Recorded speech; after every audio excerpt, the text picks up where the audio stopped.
Hello, welcome to Swiss Watch and welcome to another very unique review. Today we're going to talk about a watch which is actually made in partnership with EsperLuxe. We talked about EsperLuxe before. If you remember, the first collector's interview was actually made with Chris. We went to Boston and checked out the collection of him and also his family.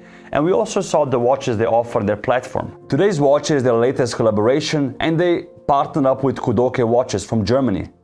Some of you who are hardcore independent fans might recognize the brand and also this watch because in 2019 it actually won the GPHG award. The GPHG award the brand won for this watch is actually the Petite Aiguille, which is a watch ranging from 4,000 to 10,000 Swiss francs.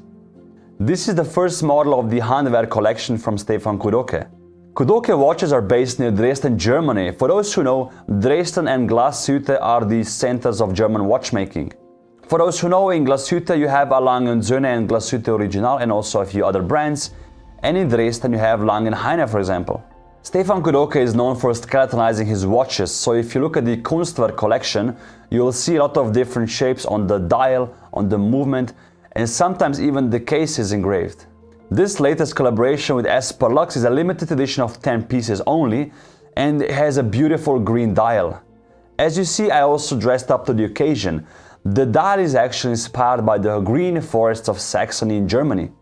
The dial has this beautiful rich teal color, which I really love. The base model of the Kudoke 2 comes on a white dial, so seeing a different color really changes the whole watch. For example, the green part is frosted, which looks really cool, and once you turn the watch in different directions, the color changes slightly as well. On the periphery of the dial you have this silver brushed minute and hour track, which has Roman numerals at 3, 6 and 9 o'clock, and all the indexes in between are small black dots. At 6 o'clock you also have the Kudoke plaque, which has beveled edges and is brushed on the top. At 12 o'clock you have the 24-hour indication, or so to speak the day-night indication. As you can see, it is actually hand engraved, and as you can see there's a small gold triangle pointing to the hour. The shape of the hands is also something I never saw in any other watch. As you see, the tip of the hour hand is actually shaped like the infinity sign, and both hands are mirror polished. Although the dial is beautifully made and something I really love, the magic happens on the back of this watch. As you can see, there's a lot of engraving and different finishings of this movement. On the base model of the Kudoke 2, the one that won the GPHG award, the big part of the three-quarter bridge is frosted and only the balance cock is hand engraved. In this case, the whole movement is engraved. What I want to mention is that this watch is a prototype, but the finishing of the movement and the dial, in my opinion, is already very well made. The whole movement of this model was actually made in collaboration with Habring. Habring is a watch brand from Austria who also specialize in making cool movements for affordable prices. The inspiration for this movement was Old English pocket watches, and Habring and Kudoke were very inspired by the Valjoux 7750 movement. You might ask yourself, how were they inspired by this movement, because there's no correlation visually. They were inspired by its efficiency. It's the first in-house movement by Kudoke. In the past he was used to using Unitas movement, for example, for the highly skeletonized watches.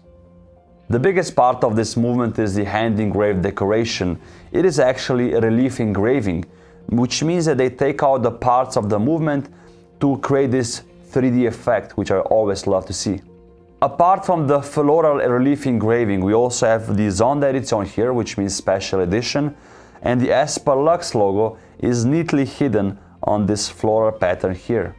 All the edges of the bridges are beautifully beveled and the screws are blue. The two wheels are sunburst and snailed finished. There's also a few small screws which are mirror polished in the movement. The Caliber 1 movement features a power reserve of 46 hours, which for a hand-winding watch is more than enough. The watch sits beautifully on the wrist. As you can see, it features a tank buckle with the Kudoke name on it. Chris included a stone-colored suede strap, which is super comfortable on the wrist. As you see from the side, the watch is 10.7 millimeters high, which is a perfect, I think, dress watch size. And when I turn the wrist around, you can see how it fits my wrist. My wrist side is 18.1 centimeters and the diameter of this case is 39 millimeters. I think 39 millimeters is a very good size. You can combine it with a suit with a casual outfit like I have now, or also on a jeans and jacket. This watch can also slip under the cuff very easily because it has a stepped bezel. The crown is very well made as well. It's kind of like an onion-shaped crown with a K engraved on the top of it. This Kudoke Grüner Wald Sonderedition, which translates to Green Forest Limited Edition, like I said, is a limited edition of 10 pieces, and will be delivering in November from EsperLuxe. And you can get more information on the EsperLuxe.com website. The price of this limited edition is $12,000 US, which is roughly $1,500 US more than the normal edition is. The price is higher due to the special dial color, the limited numbers, and also you saw the whole movement is hand engraved. I'm a big fan of this collaboration, and I think Stefan and Chris did a really good job here. Let me know in the comment section below what you think about this watch. And also, if you want to see more cool watches, check out EsperLuxe.com. And for those who don't know, they also have a very cool YouTube channel and Instagram account. If you like this video, it really helps me a lot, and also share with somebody who appreciates watches as much as you do. Thank you for watching, and I'll see you next week.